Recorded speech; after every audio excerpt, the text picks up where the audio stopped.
Hey guys, this is Rohit Chaudhary, first year MBBS student. तो ये है मेरी स्टोरी टॉपर से ड्रॉपर और फिर वापस टॉपर बनने की। तो कहानी शुरू होती है 10th से।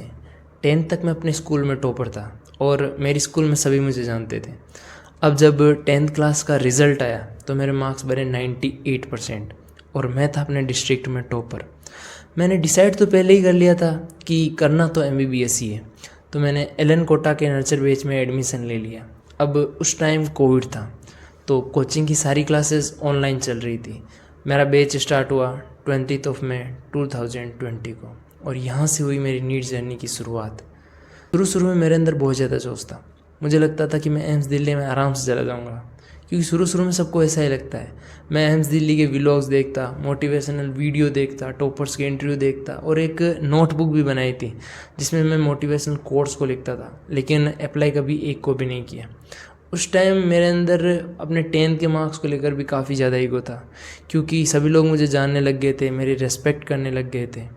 अब जब पहला माइनर टेस्ट हुआ तो मेरे उसमें मार्क्स आए 484।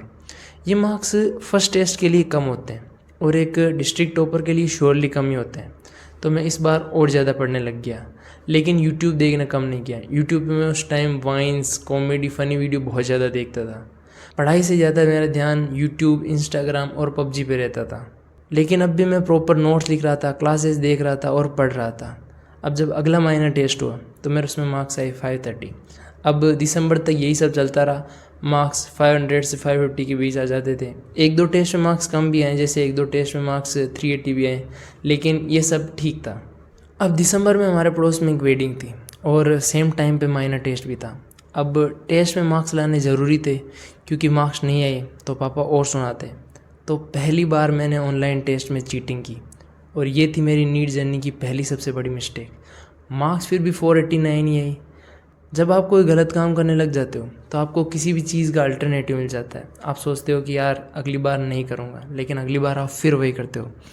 अब धीरे धीरे मैंने टेस्ट मिस करने स्टार्ट कर दिए और जो टेस्ट देता उनमें भी चीटिंग करता।